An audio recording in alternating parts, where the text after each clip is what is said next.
এই ভদ্রলোকদের থেকে ওয়েলকাম নিয়ে আমরা চলে গেলাম হচ্ছে মুভি দেখতে সেন্টার পয়েন্টে, which is in Uttara cineplex. Centre point এবার ঈদেই ওপেন হয়েছে, আমরা মনে হয় মোস্ট প্রবলি ওদের ওপেনিং এর থার্ড ডেতে গেছিলাম। I was so excited to watch the movie because I'm a very big Shakib Khan fan.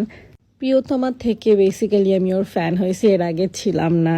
Just like everyone, অনেক নায়ক নায়িকাকে দেখছি, অনেক না কিছু কয়েকজনকে দেখছি, 3-4 জনকে দেখছি। মা চিনতে পারছে, আমি ঠিক চিনি না ওদেরকে। এটা মোস্ট প্রবাবলি তুফানের নায়িকাটা, এটা Chayanika Chowdhury, that's all I know, বাকিদেরকে আমি চিনি নাই।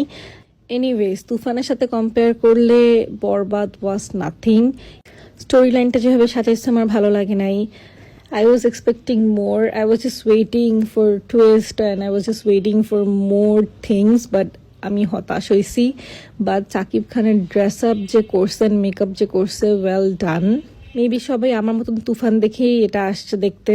Anywho, you know the drill, to follow me for more.